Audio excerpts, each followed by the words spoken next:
Hey class, Michael here today, and I'm going to talk about the book I selected for the informative book selection, and that would be Dazzle Ships, World War One and the Art of Confusion. Now, it was written by Chris Barton, and it was illustrated by Victo Ngai. And the book is recommended for grades 2 through 5. It is recommended for ages 7 through 11, and it has a Lexile level of 990. And the book is about the story of the dazzle camouflage used during World War One. Now, the dazzle camouflage, as seen right here, illustrated by Victo Ngai, the long story short, the dazzle camouflage was used to protect British and American merchant and naval ships during World War One, so that they would not be targeted by German U-boats or submarines and be sunk by torpedoes. And I will begin to read. And I will also show off the illustrations as I read, and I might go into a bit of a summary after I finish the story. Dazzle Ships.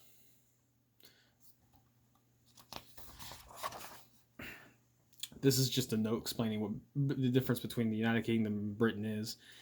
And here we go. One of the ships on this page is painted in sneaky, stripy camouflage. You probably can't even see it. Oh, you can see it? Now, I like this illustration because it shows like the stars and the sun, and it shows Lady Britannia or United Kingdom. She's supposed to represent United Kingdom. And here's her entire Royal Navy. And here we have this one ship with this strange design. And that is the dazzle camouflage. This ship was an Allied vessel used during World War One, and it was camouflaged so strangely for a reason. More than 1,200 U.S. ships were decked out that way, and so were more than twice as many ships in the British fleet. Excuse me. The idea was to make those ships harder for German torpedoes to sink. That's right, harder. What were we thinking? Well, as an old saying goes, desperate times call for desperate measures. Like on this page, you can see that a U-boat or a submarine sinking one of these ships, and the artwork does a fantastic job of showing that. And now we're about to enter the main conflict. World War One, which lasted from 1914 to 1918, was one of the largest wars the world had seen. Many nations were involved, including Germany on one side and the United Kingdom and eventually the United States on the other. German submarines, known as U-boats, were attacking and sinking ships in Britain's Royal Navy. The U stood for Unterseeboot, or undersea boat. They were also sinking other ships carrying all kinds of things, including food, and other supplies. As an island nation, Britain depended on goods arriving by sea. Too few boats were reaching Britain, and food was running out. The country might have to surrender so its people could eat. And on this page, the illustrator did a good job of showing a little tab down here. It says World War One, the Allied powers, and the Central powers. And the Allied powers were the United Kingdom, the Russian Empire, Italy, France, and eventually the United States in 1917 when we joined in 1917. And the Central powers at the time in World War One were the German Empire, the Austro-Hungarian Empire. Right here, you can see their flag. This today is Austria and Hungary and other now modern nations, and the Ottoman Empire. And the Ottoman Empire is actually Turkey now. Submarines and torpedoes that were fired were big changes in the way wars were fought. Never before could an enemy hide beneath the waves and attack from a mile away. A U-boat crew would use its periscope to quickly peek above the surface of the water, pick a target, and launch a torpedo toward the spot where its target was going to be in a minute or so. Torpedoes were slower back then, but they were deadly. The sinking of the ships, especially non-fighting ships, without any warning was new too.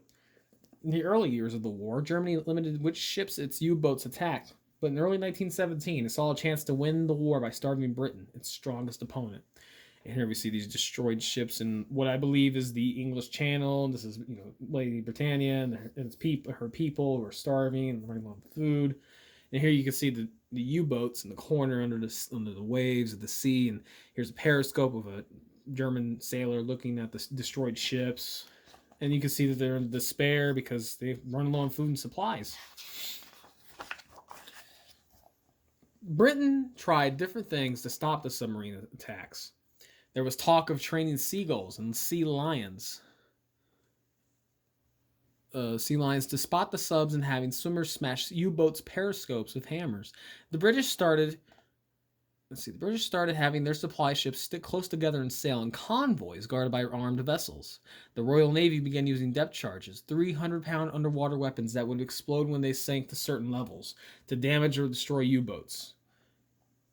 And a Royal Navy Naval Volunteer Reserve Lieutenant Commander named Norman Wilkinson had another suggestion. It was unlikely. It was improbable.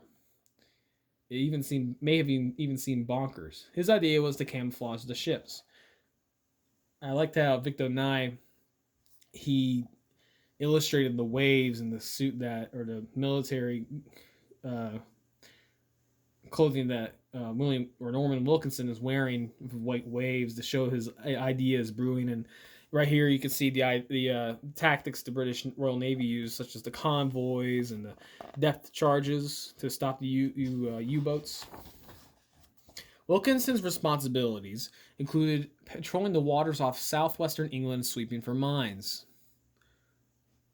He saw a lot of ships as part of his job. One Monday morning, after a weekend away spent fishing, he was headed back to work when inspiration struck. Quote, I suddenly got the idea that since it was impossible to paint a ship so that she could not be seen by a submarine, the extreme opposite was the answer. To paint her, not for low visibility, but in such a way to break up her form and thus confuse a submarine officer as to the course on which she was heading. And I like this page because it shows Norman Wilkinson on a cliff, and it shows a boat right here, a Royal Navy boat, but right here in the waves there's like camouflage on the boat, and this is how his idea began to brew over time. The word camouflage itself was brand new at the time, but the concept of camouflage, of fooling an enemy into seeing something rather than what's actually there, was an old one. And Wilkinson wasn't the first person ever to suggest camouflage for ships. Imaginative folks in the fields of art and science had tried before. On this page, the illustrator, he shows off different design, like different camouflages. Like you have a cat right here, blends in with this rug. You had this guy wearing a black and green striped suit with a tie, the same design on this wall. You had this wealthy woman wearing a leopard or cheetah patterned dress with this chair, and you have these all this right here, this table, this plants, this cat even, and right here as well there's a zebra in this painting, and those are good examples of camouflage. Wilkinson, however, got his idea at just the right time. The British government was desperate to stop the U-boat attacks. It listened to Wilkinson's plan, named his approach Dazzle, and said, more or less, give it a try. So he did. In the spring of 1917, he had a ship Dazzle painted with a crazy-looking pattern on one side and a crazy-looking pattern on the other side. These patterns were supposed to confuse German submarine crews about the ship's direction and speed. And as you can see, there's like a checker design right here on the front of the ship. I don't know the proper terms for the different sides of a ship, so please excuse I just don't know the terms, but this is the front of the ship with the checker design. These are the stripes on the guns and stuff. And this was meant to, and right here, as you can see, there's even a different design right here from the back of the ship to the front of the ship.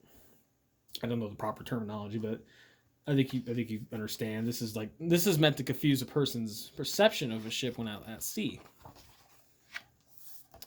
Dazzle was meant to make the Germans think a ship was, for example, turning toward the west when it was actually headed to the southeast.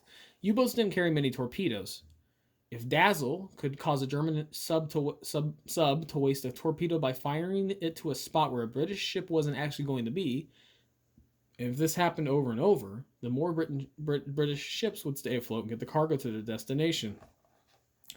And this is a complete contrast to the earlier page, which shows all the ships that are destroyed now. You have all these ships like designed with Dazzle designs to fool the Germans at the periscopes. And right here, you can see all the U-boats are going all over the place because they're confused and don't know what to do. And right here, you can see Lady Britannia and all of her citizens, and they're all happy now because they have food and they're doing better, and everything's brighter on this page, which represents hope. The Royal Navy liked Wilkinson's first ship, so it asked for 50 more done up in Dazzle, and it liked those next 50 so much that it asked him to paint every stuff-carrying ship that Britain had with those crazy combinations of black, white, gray, green, blue, purple, and pink. Of course, Wilkinson couldn't do all of this on his own. 24 young women who had been to art schools did a lot of the work. They painted designs onto wooden models, and then they copied the best designs on the paper. Each approved Dazzle design got rushed off the ports all over England, where painters, laborers, and artists alike applied them to the size of ships that were being unloaded and reloaded. As you can see here are the women designing the ships with the different sizes and the different types of designs, and here you see the models. How did Wilkinson know which designs to use? He had a test. One day, the King of the United Kingdom dropped by to have a look. Now, King George V, who was the King of England at the time, knew a lot about ships because he had joined the Royal Navy when he was 12 years old. Wilkinson had the king look through a submarine periscope at a painted model on a rotating table. All the king had to do was to figure out which direction the model ship was pointed in. It took him a while. More time than a sub-commander would have had, but finally the king had his answer. South by west, decided the king. Actually, Wilkinson replied, the model was pointing east-southeast. King George V had just been told that he was wrong. His Majesty walked over to the model for a closer look. Commander, he supposedly said to Wilkinson, I have been a professional sailor for many years, and I would not have believed I could have been so deceived to my estimate. In other words, the king himself had been dazzled. And on this page, you can see all the different designs of Wilkinson right here, showing off the ship to King George V, who's looking through a periscope. On this page, his mind has been dazzled, and he's in shock. He's like, whoa, I can't believe that. Britain wasn't the only country doing the dazzling. After the United States entered the war, it went for Dazzle in a big way. It even used Dazzle to draw attention to a ship-shaped New York City naval recruiting station. Members of the Women's Reserve did the painting overnight, surprising those who walked just past a gray-colored building just the evening before. And you can see right here they're working on the Dazzle design in the building in New York City. Britain, the United States, and their allies turned things around, and Germany surrendered in November of 1918. By the time the fighting stopped, 1,256 American ships had been painted in Dazzle designs, along with close to 3,000 British ships. So just how well did Dazzle work? Well, nobody really knows. The U-boat attacks stopped succeeding, but historians mostly give the credit to convoys and depth charges. Sea lions. The United States said right after the war that Dazzle kept lots of ships from getting sunk.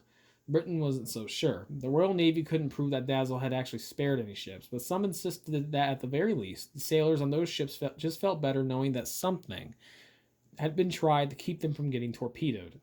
And you can see all these different ships with these different designs, Dazzle designs, which confused the U-boats underwater, making them just confused on the general position of where they are.